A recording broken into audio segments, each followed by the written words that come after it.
Okay, hi everyone. So this is SmithyQ from SmithyQ.com, and we're going to look at the next installment in my King's Indian series. So again, I'm trying to learn the King's Indian.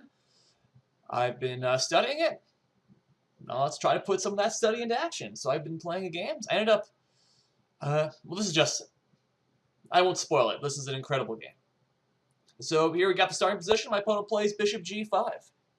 And so the general idea that I've learned is that if Bishop G5 is here, we don't want to play the E5 break so much, precisely because the bishop is pinning the knight to the queen, and it doesn't make any sense to play on E5. So the general idea is to play C5. But at the same time, we can ask the bishop where it wants to go. So you play H6 first. Again, if it retreats to E3 or D2, we've got a normal King's Indian position, things are fine. And if it sticks here, well, this gives us the option of coming in with G5. Then again, I go in with the C5. And so this is somewhat weakening. It's true. However, it can also be somewhat aggressive. Because as we know, in the mainline King's Indian, often the pawns are used to attack. And we can imagine all of a sudden H5, H4, maybe the bishop gets trapped. If he castles this way, again, maybe the attack comes really quickly. And it's not clear if my king is in danger yet. It could be. If he's able to play H4, exchange, get something like this going, yeah, that's a potential attack. But then where does his king go? Whoops, not there. Does it stay in the center? Well, the center is going to open up. The center is not close. He has to be very careful. And he probably doesn't want to go to the queen side. Because, again, got open lines there, and we're going to take, and he's already moved the c-pawn. And if white has to castle kingside, then he doesn't have ready access to the h-file, then I'm not really in danger. So I think. So things are pretty okay here. He plays d5. I immediately go in with knight h5.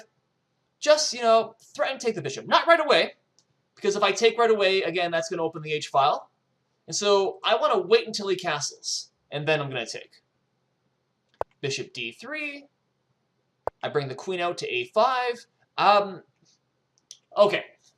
So here's what I'm thinking in this type of position. Because it's not the so-called normal King's Indian pawn structure. Often we have the pawn e5. Here it's more aiming towards the queen side, right? The pawns are looking this direction. And so I'm thinking I'm going to try and play over here. In particular, I want to play in Benko Gambit style. So I'm going to play a6 and b5. I'll let him take both pawns. I don't care. And then this whole position is wide open. And it's absolutely fantastic for me. I played the Benko a little bit before, and so I know generally what's good and what's not good. My bishop is already alive. His bishop isn't over here to defend. If you imagine the bishop is on c3 or anywhere on the queen side, really, his bishop would help. But his bishop's stuck over here, and it can't get back to the queen side. I can either take, or I can bring the knight to f4. That's fine. And again, I'm going to have all this pressure on the queen side. So that's the general idea. My opponent plays queen c2. Then I play a6. Again, we know my idea. I want to play b5. But I perhaps ignored my opponent a little too much here. Because what's he trying to do? He's trying to attack my king. Right? He wants to play h4. He wants to take advantage of my weakened pawn structure. And now he's got this lined up. And if we imagine, if he can open the h-file, all of a sudden everything's going right down to h7. I don't have my knight in f6. My knight's over here. Okay, that's great, but I'm missing my best defensive piece.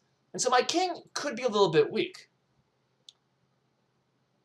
In fact, that's exactly what happens. When I play a6, he explodes in the center, and things could have been quite bad for me. Well, we'll take a look.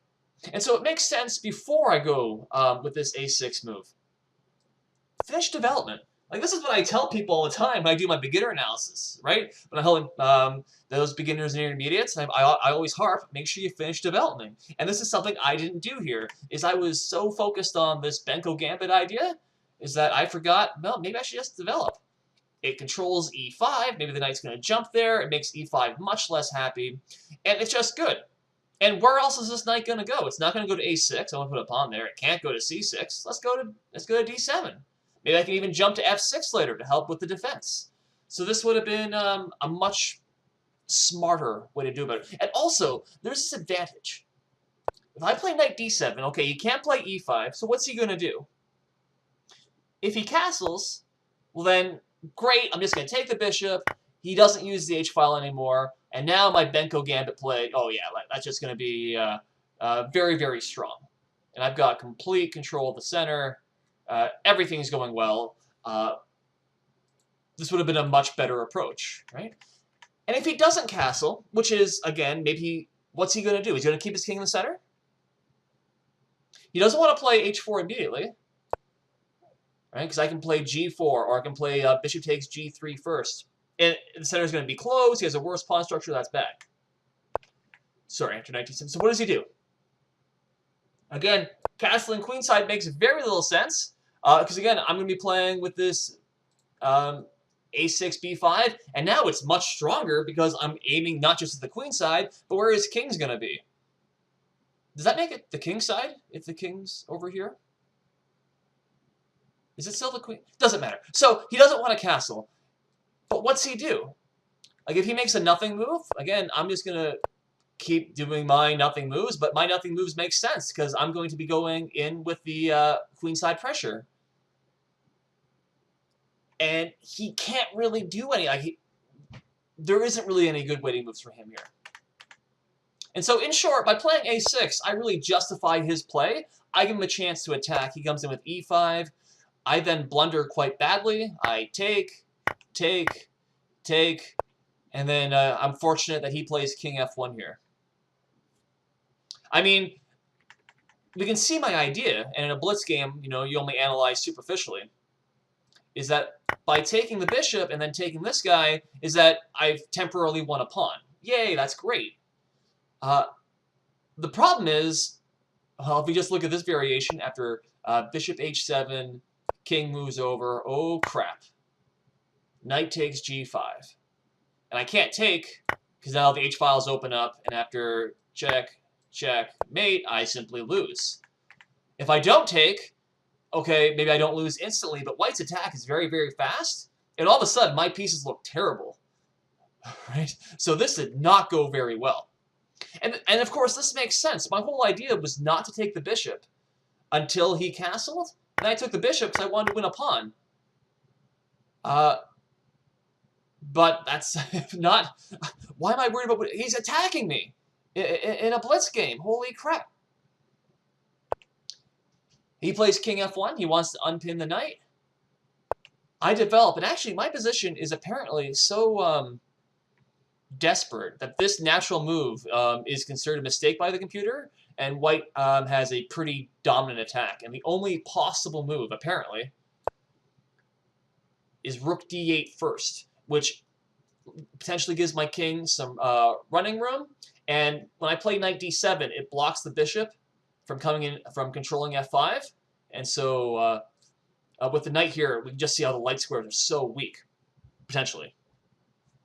And so this very same knight takes g5 idea would have been devastating here. Again, I can't take it because of the same mate threat, and white just has a very fast attack. So far, this game is mostly highlighting how I didn't understand any of these attacking ideas against my king, or I did, but I did it very superficially. I knew I didn't want to take the bishop until he castled, but I did it anyway because I wanted to win a pawn, and this attack is extremely strong. Now, I'm fortunate my opponent, he's again over 2,000, 2065, he didn't see this either, but you don't want to rely on your opponent missing their best moves. Anyway, he plays knight e4. I chase it away with f5, then he just comes right in. Look at this. Take, take, take. Let's back up. First off, this is an interesting idea. Sacrificing pieces coming at my king. I had to be very, very accurate to defend. More accurate than I thought when I entered into this. I could have stopped it immediately by, instead of playing f5 first, I could have played g4 first. Knight moves, right? Now I can play f5. And the key difference here is that the knight, well, there's no pieces to sacrifice, so he can't open up lines. And the knight is in front of the rook, and there's no easy way to get this knight back into the game. And so that means he's kind of discombobulated over here on the king side. So that would have been very interesting.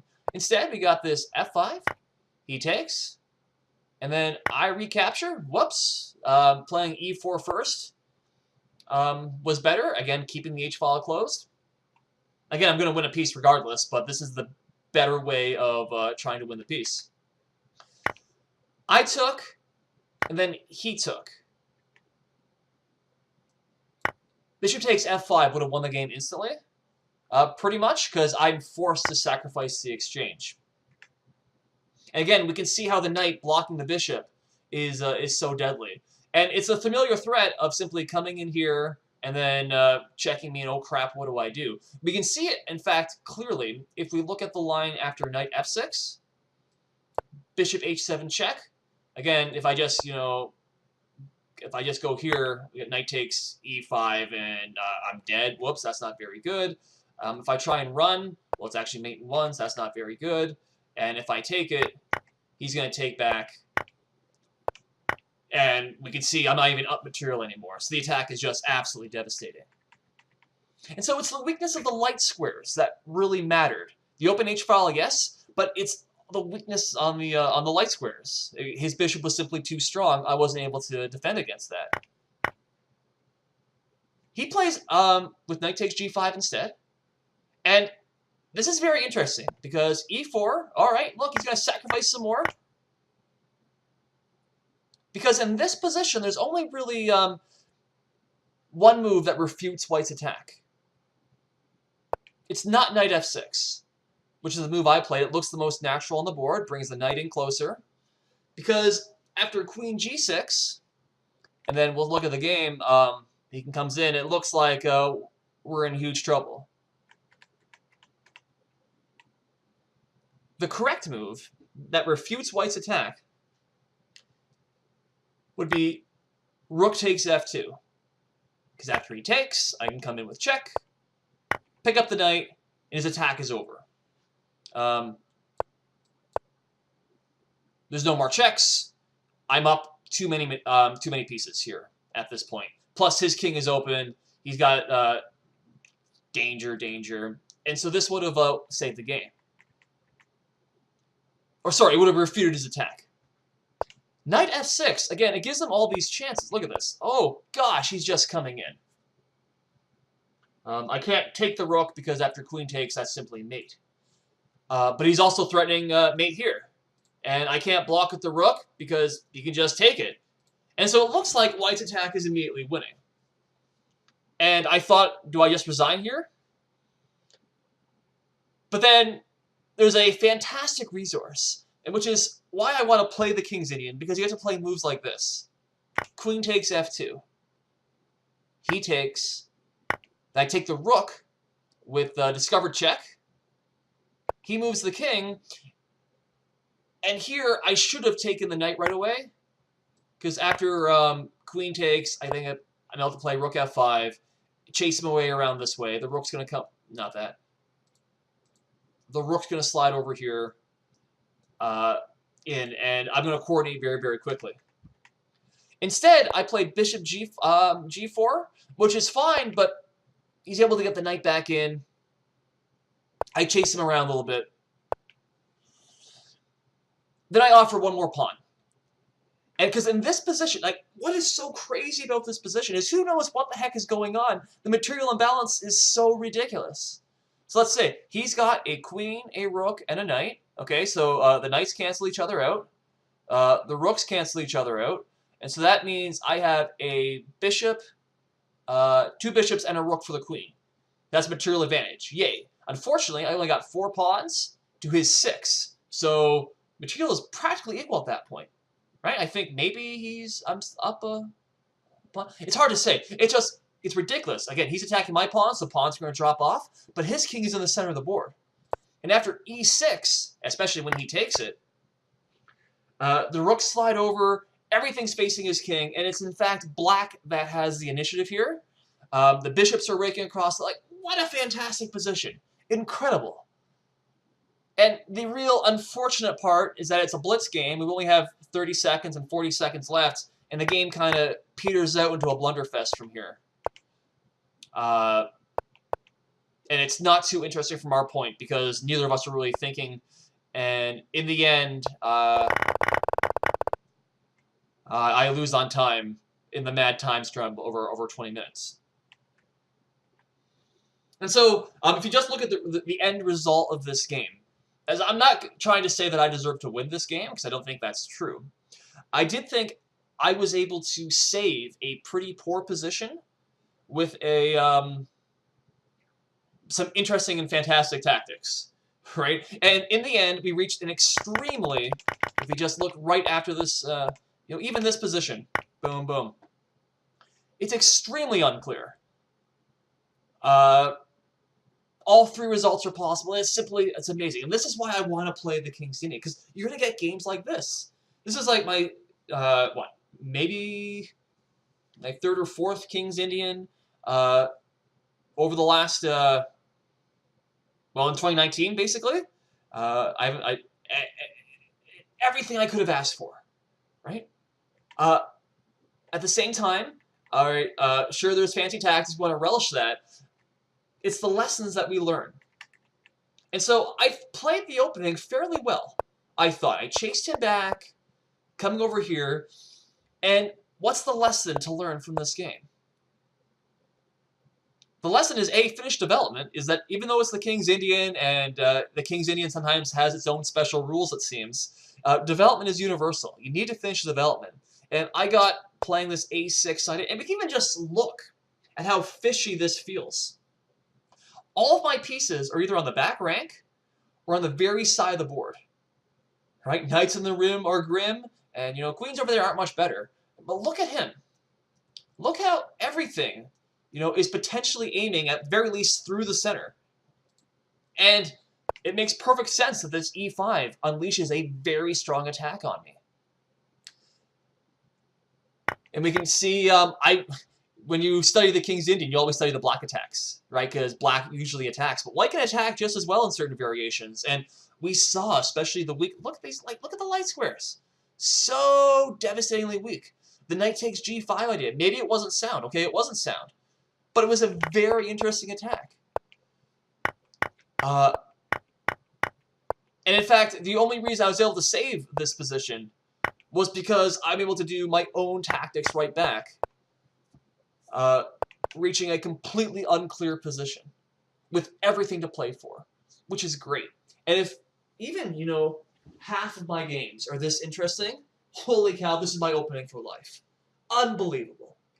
And so, A, interesting game, cool tactics, but B, the lessons we want to learn, right? Perhaps it's finished development.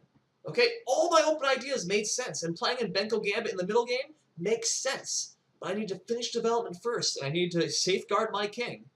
And I'll try and see if I can study more of these games, where white is the one attacking, because it's absolutely vital to learn this. That's that. I want to share that. So hope you found that interesting. At the very least, again, it'll be interesting to see how my game changes over the months and years to come.